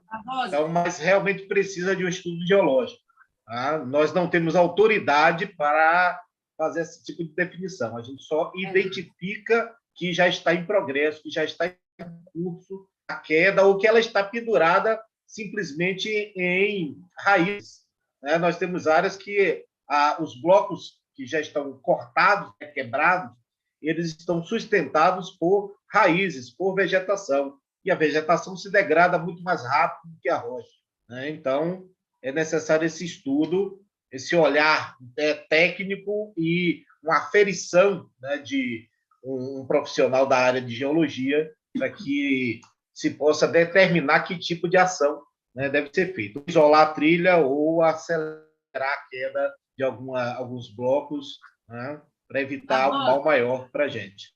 Pois não. Fala aí um pouquinho que você passou alguns registros fotográficos para alguns profissionais da área. Conta aí qual foi a impressão deles.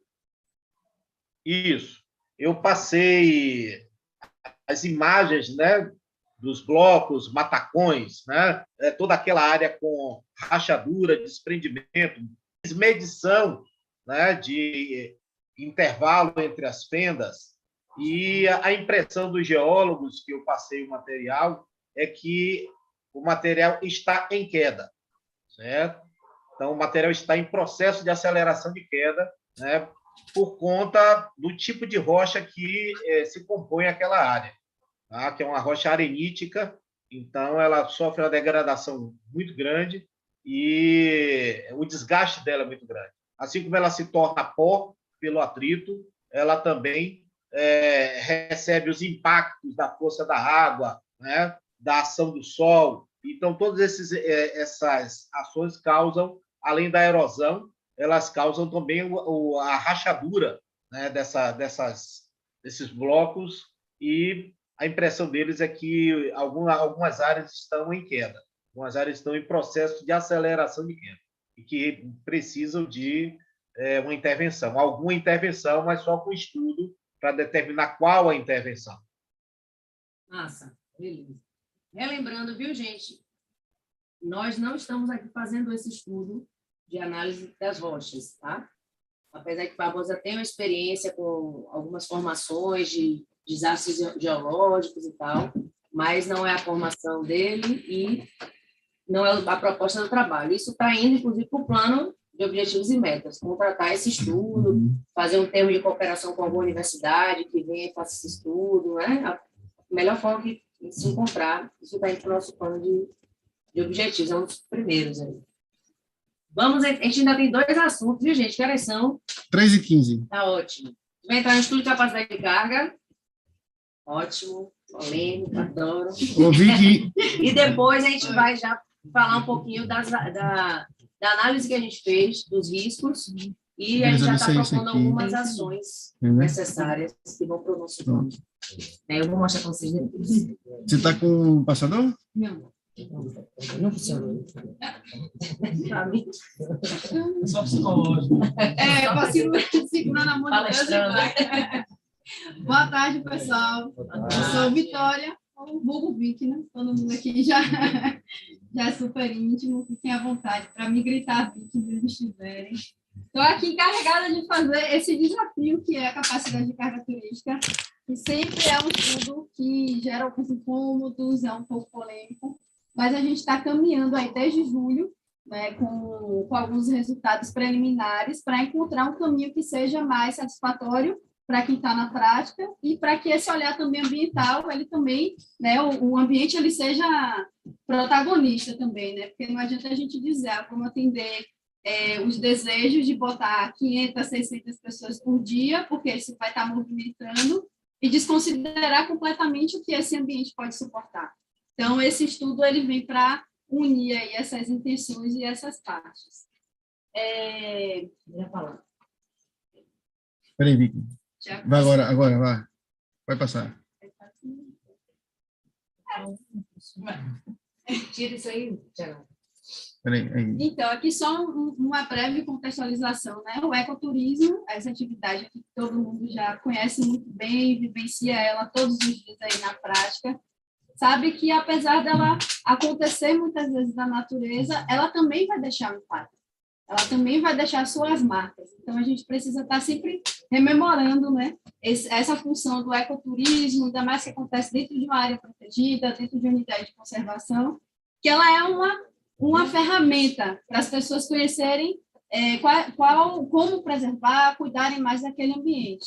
Mas, se ela não for bem gerida, se ela não for planejada, ela pode trazer muitos impactos negativos para essas áreas. Então, dentro da literatura que trata, né, esses impactos negativos relacionados ao turismo, a gente já tem poluição visual, poluição auditiva, afugentamento de fauna, introdução de espécies invasoras a partir dessa movimentação turística que acontece nas áreas.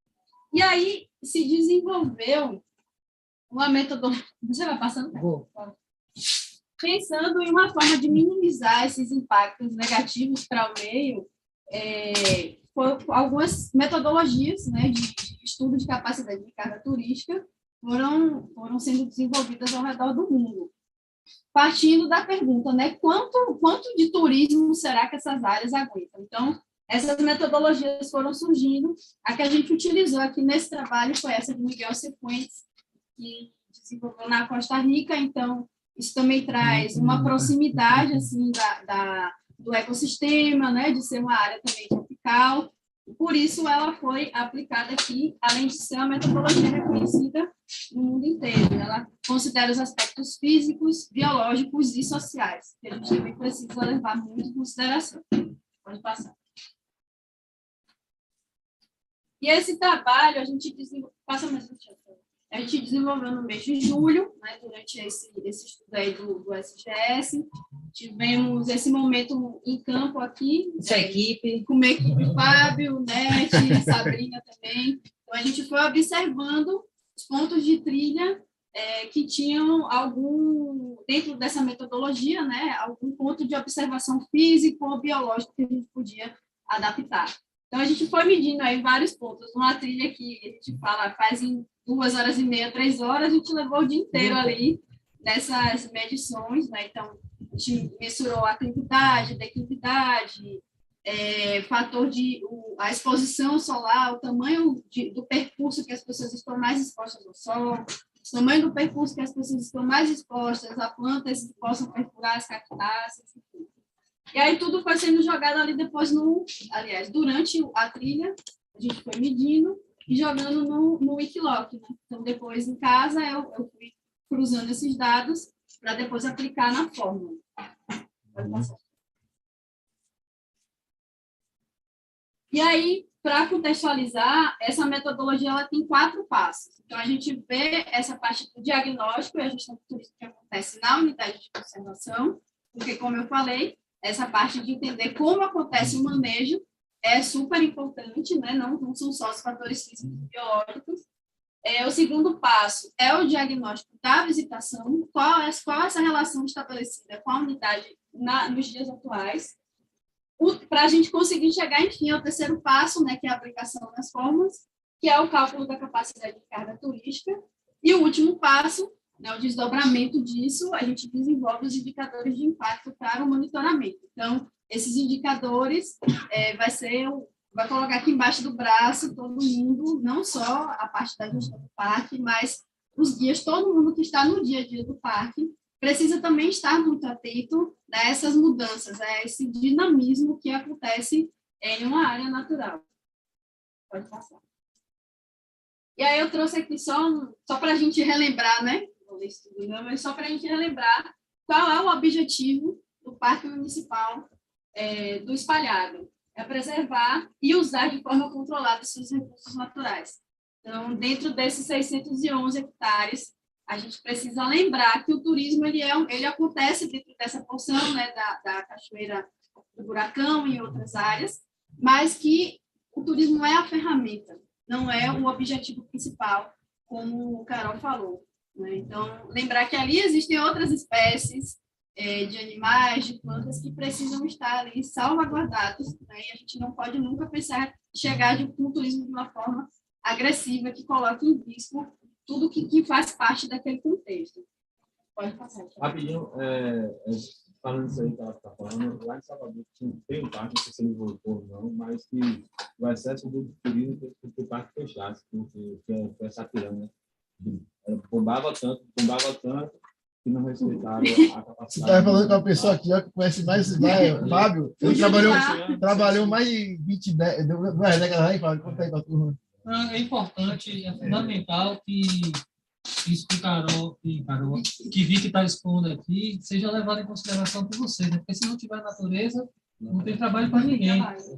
É a mesma coisa no litoral, a gente sofre lá por conta da exploração das piscinas naturais, né? Então, o mesmo caso aqui. O primeiro passo é vocês que levam, que conduzem as pessoas lá, entenderem que é uma unidade de conservação e proteção integral e que existem restrições ali para o desenvolvimento das atividades. Elas podem acontecer? Podem. Tudo isso que está sendo proposto, que a prefeitura se dispôs a proporcionar, né, através da consultoria, tudo isso, é para melhorar o ordenamento e fazer com que essa atividade se perpetue dentro para não ocorrer o que aconteceu lá, de fechar, de ter necessidade de interromper, entendeu? Então, isso aí é fundamental, esse entendimento para que isso não aconteça. O ganha-pão de hoje, né, não pode estar ameaçado, amanhã se a gente começa a lutar. Já aproveitando essa deixa e como exemplo, né, já que está se falando de pista vindo para lá é um ótimo exemplo de tipo canos que passa para os bichos passarem por debaixo, os corredores, sim, tá ligado? Sim, tem assim. São as passagens de fauna, né? É muito legal. Inclusive, essa parte de passagem de fauna, corredores ecológicos, é até um desdobramento, né, de possibilidade de estudos a serem feitos depois. Aliás, durante. Pode passar, Thiago. E aí, assim, com um breve diagnóstico de como acontece o turismo hoje, a visitação só pode ser realizada na presença dos condutores, e aí vem a norma para ratificar isso mais uma vez. Recebe a maior quantidade de visitantes em feriados prolongados, então a gente sabe que durante a semana é uma realidade, feriados prolongados, aí a gente já triplica esse número na maioria das vezes. O período chuvoso é de janeiro a março, né? Pode passar. Isso reduz também a quantidade de visitas. A realidade de hoje, a ausência de sinalização de trilha, então, informações mínimas sobre risco, impacto, interpretação ambiental, o que conta muito para o lado do guia, né? Então, o guia ele se torna esse elo entre a interpretação ambiental e o que o visitante deseja saber. Existe uma limitação também de equipamentos para a equipe do parque, rádios, fardamento adequado, EPIs, e a infraestrutura física também necessitando de perfeitorias. Então, tem aí a guarita, os banheiros, escadas, guarda-corpo mirantes, tudo isso a gente também considera dentro desse estudo. Pode passar, Thiago. E aí, alguns impactos ambientais que a gente identificou, né? A gente não foi com esse foco principal, mas que são impactos que já saltam às vistas, né? Para ter alguns mais detalhados, a gente precisa de outros tipos de estudo. Então, impactos no meio físico.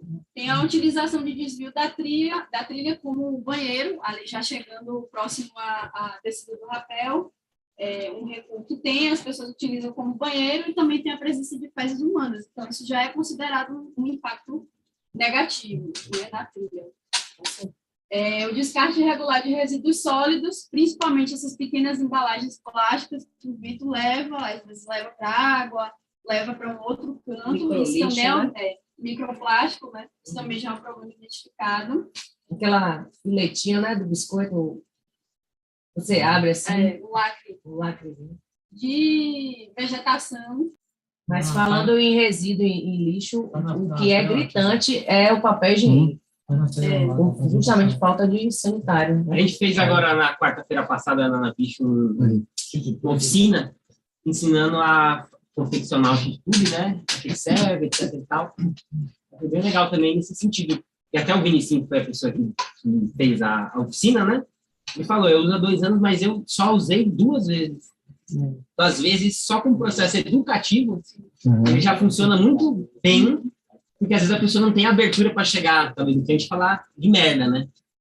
E com o X-Tube ali já é, às vezes, a porta de entrada para a pessoa entrar no assunto de uma forma, às vezes, que até desperta a curiosidade. Nossa, como é, como funciona? Mais divertido, né? Foi o que ele falou, né? Tipo, isso marca muito nos clientes, né? E ainda tem, além da parte preventiva, a parte de não sujar, né? Tem uma possibilidade. Que é aquela descida ali na água. Então, a gente está falando de outros tipos de impactos.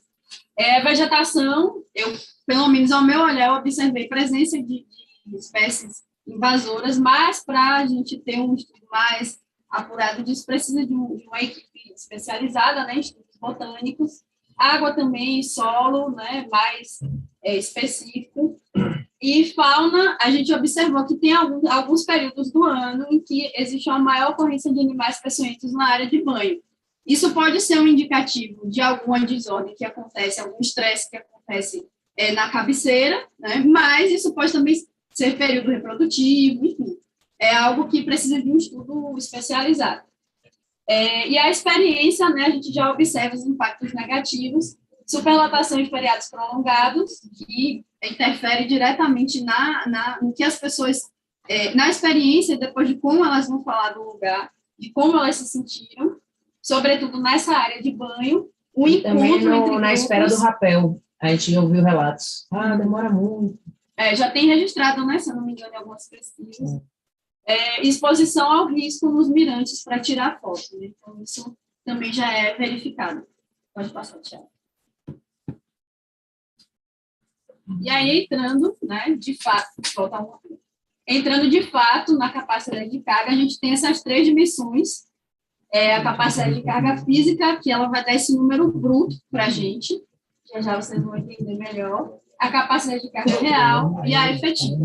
Pode passar. Para a gente calcular a capacidade de carga física, a gente utiliza essas variáveis aqui, né? Não são poucas.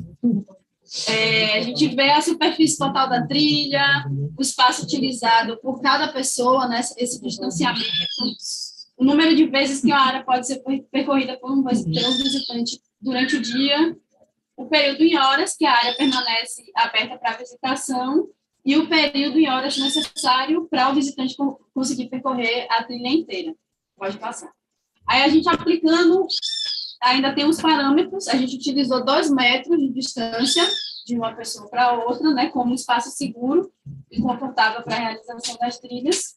Consideramos o tempo de funcionamento do parque de 9 horas, né, a abertura de 8 às 17, a extensão total da trilha, considerando ali desde o ponto de estacionamento até a área de banho, de 6.255 metros, e o tempo médio de visitação de 4,4 horas e meia. Pode passar. Rapidinho. 2 considerações. A primeira é que aqui ela ampliou o tempo o percurso da trilha, porque na nossa classificação de percurso a gente fez linha reta, né, direto. E o pessoal entra para o buracãozinho, entra para a orquídea, então isso aumenta a superfície de caminhada, certo?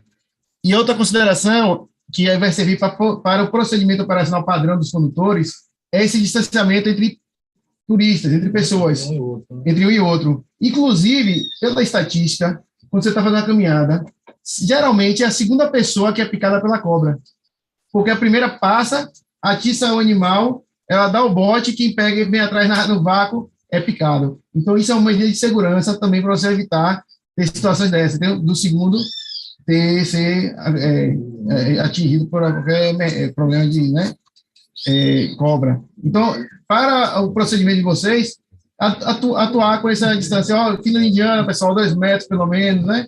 E aí isso influencia na atividade de vocês.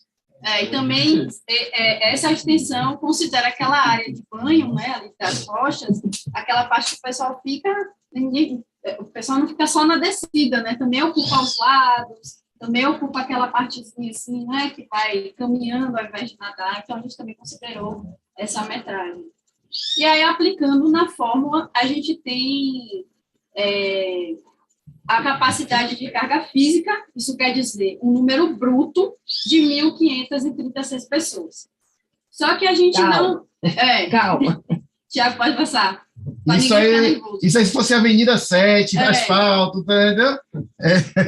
Aqui tem vários fatores de correção ainda.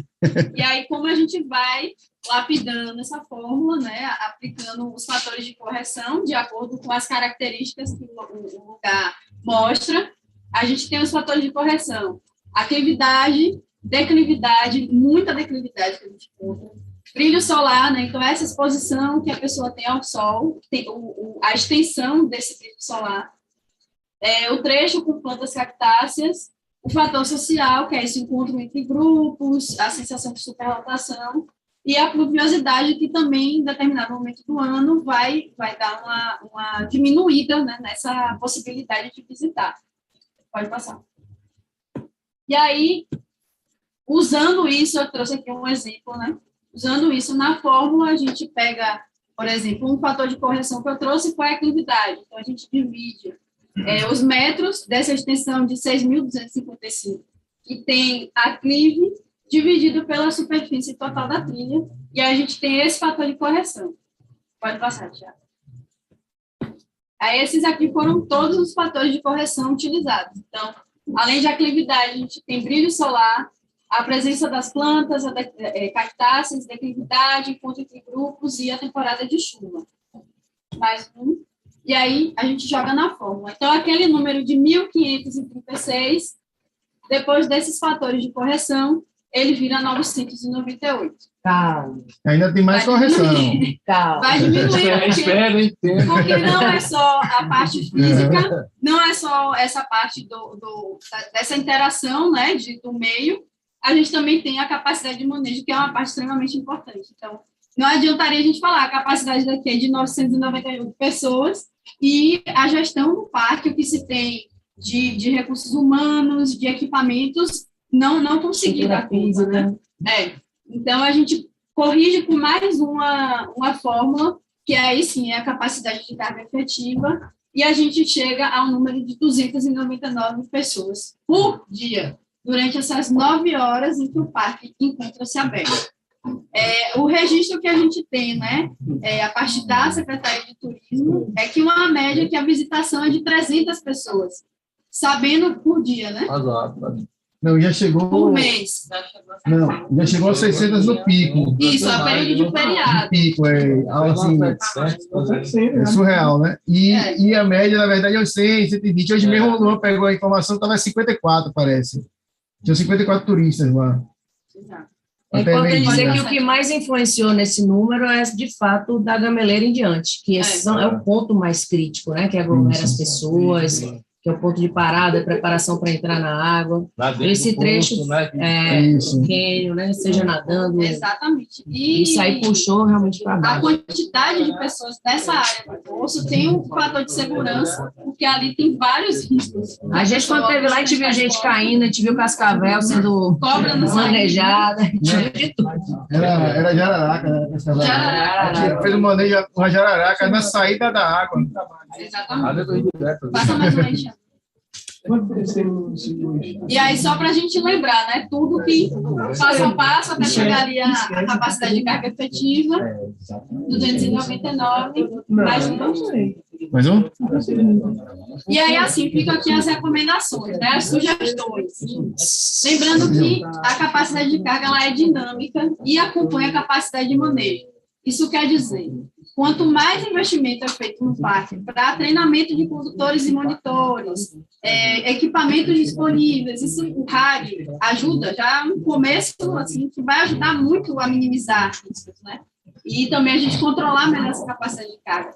Quanto mais a gente pensar nessa melhoria da capacidade de manejo, a gente pode chegar a aumentar em algum momento essa capacidade de carga. Mas é também o retrato desse momento que a gente tem hoje, é o que, tanto fatores ambientais, quanto sociais, quanto de manejo, a gente chegou a esse número. Capacidade de manejo é a estrutura que se coloca para da melhorar. gestão. Vem cá, pediu até para que tem a ver com o que a gente está falando aqui. Primeiro, eu quero falar que eu só... Sabe por quê? Porque é o seguinte, eu estou falando a ele, a gente pensa logo porque a gente vai guiar menos. Só que a gente está falando, então a gente já botou isso aí, que é, tipo, o objetivo principal, que é o meio ambiente, a gente já botou por lado, né? Porque você está pensando em botar 300, mais do que 300, vamos supor. E aí, a outra pergunta, porque aí eu já trouxe esse exemplo lá, que ele trabalhou, a gente vai querer ficar nessa, vai ter uma hora que nem falou, bem, ó, vai ter que fechar, e aí? O que eu comento, eu sou super a favor de limitar a quantidade de gente no parque. Agora, esse caso sempre batendo na tecla é a questão dos guias. Porque assim, hoje o município do parque tem 143 guias de quantidade. E provavelmente vai para 600, 700. Né? Mas, gente, olha só. A bicho não é Marcelo, deixa o Marcelo falar. Terminei seu pensamento. A gente falando cada vez. Eu sou super a favor, estou questionando só a questão de um pouco lá dos dias. Né? Sim. Não questão de. Eu sou super a favor, a limitar mesmo. Eu já passei dentro do parque ali, da comunidade, é horrível, horrível. Então, assim, hoje a gente tem 143 guias, né? Que é o meu pensamento, tem 143 guias dentro do município ativos hoje, né? Pode que vão vir futuramente. Aí vamos supor, hoje o parque ele tem, os guias podem guiar 8 pessoas, né? Então, 8 pessoas hoje dentro do parque, 143 guias hoje guiando 8 pessoas, vamos botar aqui 100, daí 800 pessoas dentro do parque. Então, assim, fica uma questão de, para conseguir limitar, vai começar a ter briga dentro do parque, né? Porque, assim, pode chegar uma hora que eu estou fechando os treinos, eu chego lá com meus 8, né? Está faltando 8 pessoas para entrar dentro do parque. Eu chego lá e ele vai lá depois, chega atrás de mim e já não vai conseguir entrar. E aí? Essa comunicação, como é que vai funcionar? Tudo isso aí tem que ser pensado. Exatamente. Esses problemas vão surgir e a gente já tem que pensar em alternativas para... Então, e assim, de certa forma, quase me bateram da última vez que eu tentei jogar uma solução, né? Na época, quase me bateram. Pô, o que pode ser feito para tentar conseguir baixar um pouco da quantidade de pessoas, automaticamente vai conseguir baixar. É baixar o limite de pessoas por guia. Porque, assim, 8. Se você baixa de 8 para 100, se você baixa para 5 guiados, vai cair para 500, automaticamente. E não tem briga. Então, assim, vai ter que ser feito um estudo dentro disso também. Guia e... Um cálculo rápido que eu fiz aqui, por exemplo, 300 pessoas a 8 pessoas por dia, vai dar 107 dias. Entendeu? Se é 100, já é 50. Então, você já dá mais oportunidade para mais dias trabalhar. Esse estudo tem que ser feito para todo mundo conseguir trabalhar. Porque se eu chegar na portaria do buracão, poder guiar, e eu não achei minha vaga, não sei lá na vida. Mas eu acho que é o seguinte, a gente está tentando mudar esse número que está lá 100. E assim, a gente, pelo menos a gente fala que agora a gente tem que promover algo para que não fique 160 guias trabalhando no buracão. Meu lugar é nisso que eu quero chegar. É nisso que eu quero chegar. Já estamos falando de soluções. Eu acho que hoje, tanto as associações como a Secretaria de Turismo, ela tem que estar focada nessa questão de estar abrindo curso para entrar novos guias, porque vai chegar uma hora virando bola de neve isso aí. ninguém vai nem conseguir trabalhar. Então tem que bloquear o processo de guias da entrada. Não é bloquear, é tentar dar uma... Entendeu? Uma controlada. Aí nisso aí... Vamos lá. Aí já é os 500. Terminou, Marcelão? Finalizou? Vamos só finalizar aqui rapidinho. Só E aí, pra slide. eu quero ouvir a opinião de vocês, mas eu vou organizar. Disse que era política. Então, como vocês já também estão considerando, galera, rapidinho, só finalizar aqui, por favor. É mais feriado. Ô, Luan, Só para a gente terminar aqui. Só esse pedaço aqui. Então, vocês já estão se considerando também nesse cálculo, né? Mas eu coloquei que os condutores, eles também são considerados dentro dessa quantidade de pessoas por dia. E é uma recomendação. Recomenda-se, no máximo, 2 pessoas mais um condutor nas áreas de mirante, levando em consideração o fator social e risco da visitação. Como a gente disse, a gente não fez esse estudo do risco geológico, mas o que a gente consegue mensurar a partir de todos os riscos que foram levantados, aqui o Thiago já falou um pouquinho anteriormente, de que essas áreas de mirante, se a gente coloca mais pessoas, 5 ou 6 pessoas, em qualquer momento o risco é aumentado, né? Quanto mais pessoas ali em cima, mais é aumentado. Um estudo geológico, a gente vai ver por baixo dessas pedras, tem rachadura, qual a condição dessas rochas nesse momento. E a gente também tem uma sugestão de usar a Cachoeira das Orquídeas como ponto de espera, caso a área de banho esteja cheia. Então, para isso funcionar, vai precisar ter a comunicação lá de quem está lá dentro da área de banho, da Cachoeira do Furacão, com quem está na portaria, com quem está nas orquídeas e com quem está na trilha. Porque, de certa forma, a comunicação de 2 monitores, né? Isso. 2 monitores. Então, precisa de rádio, precisa de mais monitor, precisa de segurança nas orquídeas, que é um lugar perigosíssimo, né, para banho. Então, ali não tem segurança, ali ninguém entra de colete. Então, se a gente estimula as pessoas ficarem nas orquídeas, a gente vai ampliar o risco ali, né? Então, são tomadas decisões que vai implicando e que a partir daqui a gente começa também a pensar em soluções, né? E pode passar, Thiago. Obrigada, gente.